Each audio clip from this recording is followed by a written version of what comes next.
The first thing I want to say, this idea of reframing, which again comes from, for those of you who are just joining, The Stoic Challenge by William B. Irvine, A Philosopher's Guide to Becoming Tougher, Calmer, and More Resilient.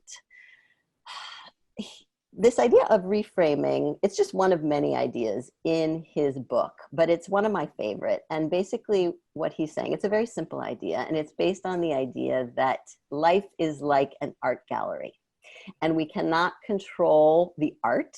We cannot control what's on the walls, but we can control the frame that it's in. And for some reason, humans, people, maybe even Americans, tend to err on the negative side of the way we frame things often. And the Stoic tradition is in favor of the positive way of framing things. And I think one of the other points that I'm getting out of it also is the idea that we each see things, the things that happen to us, in a certain way. And it's often very automatic, but it's not the only way it can be seen. And if you open up your mind a little bit and step back and have a little bit of distance, then you might be able to see it one or many different ways. And that's actually what I try to do. Some days I will just say, I'm going to see how I can reframe every little thing that happens to me over the course of a day. Not every little thing, but many things, because it can be done with almost anything. And so I want to begin by giving you a few little examples over the kind of breadth of how I do it. And then I'm going to bring this conversation to my conversation with Terry. So I'll start with my dog walk in the morning when I walk my dog, Fanny. For some reason on Monday morning when I walked her, she desperately wanted to eat grass. This happens sometimes. She didn't want to take care of her business. All she wanted to do, and it was 6 o'clock in the morning, was eat grass. And so I could say, no, I'm sorry, sweetie, you got to do your business. She doesn't really understand English. Or I could say, I could reframe it as, you know what? We're eating grass this morning. We're not doing the regular walk.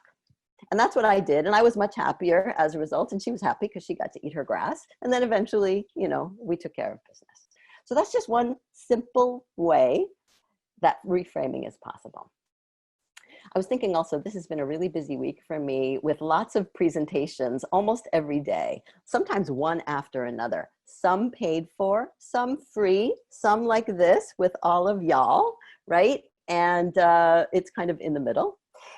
And I was noticing that I assign a value to certain types of things I do. And sometimes, maybe Terry, you can speak to this too, I assign a value of more important to the things I'm being paid for as opposed to the things I'm doing for free. And I noticed I was doing that. And when you assign a lot more value to something, you tend to get a little bit more stressed about it because somehow the expectation is higher. And so I thought, let me reframe this. What if the free ones are the most important ones, and the paid ones are just that pesky work I have to do to make money? That's another way of reframing it. Or another option is, what if there's all same value for all of them, and I'm just going to come and do whatever I can do and do the best job I possibly can in every single presentation, no matter I'm being paid for it or not. And you can apply that to any of your work. Thunder. There's agreement out there. And then two other examples, actually. One is, and this is actually in the book also, the idea that when you're marketing yourself, a lot of people get very frustrated by a lack of response, whether it's silence or the fear of rejection.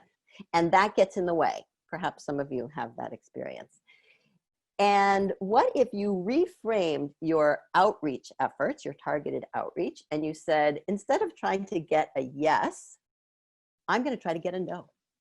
How many no's can you collect? And then when you get a yes, you'll be happy, of course, because that will mean some kind of work. But you're not looking for the yeses, you're looking for the no's. That would be an interesting experiment to do, I think. And the person who gave this as the example basically said this was the most important lesson of her career. So it had a profound effect on her. And then finally, this 2020 has been kind of a crazy year. And a lot of people have framed it in a really negative way. Like, oh my God, oh my God, oh my God, oh my God, right? Oh my God, I lost all my clients. Oh my God, I lost that job. Oh my God, as Terry will tell us, right? A huge percentage of my work just disappeared. You could frame that negatively, or you could say, what if what has happened so far in 2020 is the best thing that ever happened to my business? How would you see it differently? What opportunities would you take advantage of? What pause would you use, and how would you use it? And a lot of the people I'm working with closely are, in fact, seeing it that way and using the time that they used to say they never had to do their marketing. Now they have the time to do their marketing, and it is transforming their business.